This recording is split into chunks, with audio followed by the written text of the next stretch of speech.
Hi, Meg of This Mess is Ours here, and today I'm going to teach you how I make pico de gallo. Pico de gallo is one of my favorite treats to have all summer long in the fridge. It is perfect with chips as like an afternoon snack or a precursor to dinner, but it also does double duty as like topping for grilled chicken, or sometimes I add a little olive oil and a can of drained white beans and toss it with pasta. It's just spectacular. You have to try it. But that's not why we're here. We got to learn how to make pico de gallo first before you can make all those other delicious things that I'm telling you about. All right, so what goes into pico de gallo? The ingredients are actually super simple. You can find them at any grocery store or farmer's market. You're gonna need Roma tomatoes. That's these right here. You can find these all year long in your grocery store. You'll also need a red onion, some jalapeno. Don't worry if you don't like it hot, we can adjust the heat. You'll need cilantro and lime. And of course, salt and pepper and some olive oil. You always need those things. They don't even really count as different ingredients, so you should have those all the time. All right, so let me teach you about how to pick a nice Roma. When you go to the grocery store, you're gonna find a big bin stacked up like this. In the summer, they're really beautiful and perfectly oval like that, nice and plump and firm. And it's pretty easy to pick a good one. You wanna stay away from ones that don't have a lot of color. They tend to not have a lot of flavor either. Roma tomatoes are known for being kind of watery anyway, so when I make a pico de gallo, I actually want it to be like this. Can you see there's not really a lot of juice coming out at all? The only juice in there is the lime juice actually, and a little bit of juice that the tomatoes have released as they've been sitting. So let me show you how I get rid of a lot of the liquid in a Roma tomato. All right, so we have our Roma tomato here. I washed it. This is a paring knife. For a large slicing tomato, like in a caprese salad, you would cut that kind of tomato with a serrated bread knife. But this tomato, you actually want to cut with a paring knife. And here's why. The skin on our tomato is really, really thin, and the fruit inside is super, super tender. So if you're using a large, dull knife, all you're really doing is squishing the tomato inside the skin.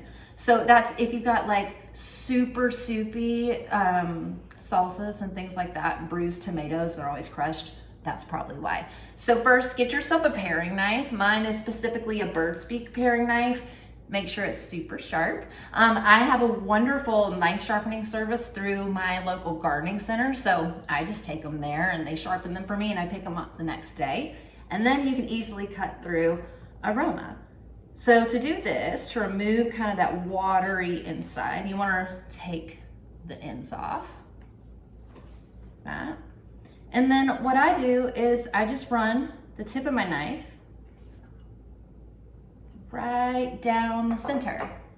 What that does, it creates like a little pocket in there. You see that? Little pocket. And you can just kind of pop it open. And with your knife, you can almost feel it. There's a little, you just run it right along the inside. You can cut out the entire seed core.